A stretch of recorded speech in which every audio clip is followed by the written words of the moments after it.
संसार में दुई जन अच्छा निस्वार्थपर सेवा कार्य माँ आउ बापा संसार जिते अच्छा निस्वार्थपर सेवा काम हिसाब से माँ बापा निश्चित भाव में दुई जन प्रभुणित निष्ठा रही से माँ चरणार में जो अनंत कोटि दंडवत कौन नारी दुईटी अक्षर ना हरि केते बड़ तात्पर्य रही केते प्रकार भाषा रही केते प्रभेद रही से नारी मानक मध्य प्रथम रही रूप रही पत्नी पत्नात कायद इति पत्नी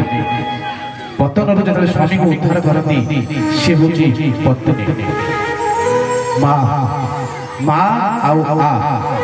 माटी आकाश पर से हूँ माँ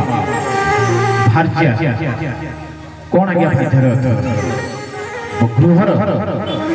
भार समान से भार्या गृहिणी गृहर मणि से हूँ गृहिणी महिला मही अशी बाला हो से हूँ महिला बो विपद उद्धार कर से हूँ बो नारी न अरी नारी से शत्रु उद्धापना कर से हूँ नारी तेणु से माँ जगत जननी बुढ़ी झाकुड़ी बहुत भोग रही चरणार आसतु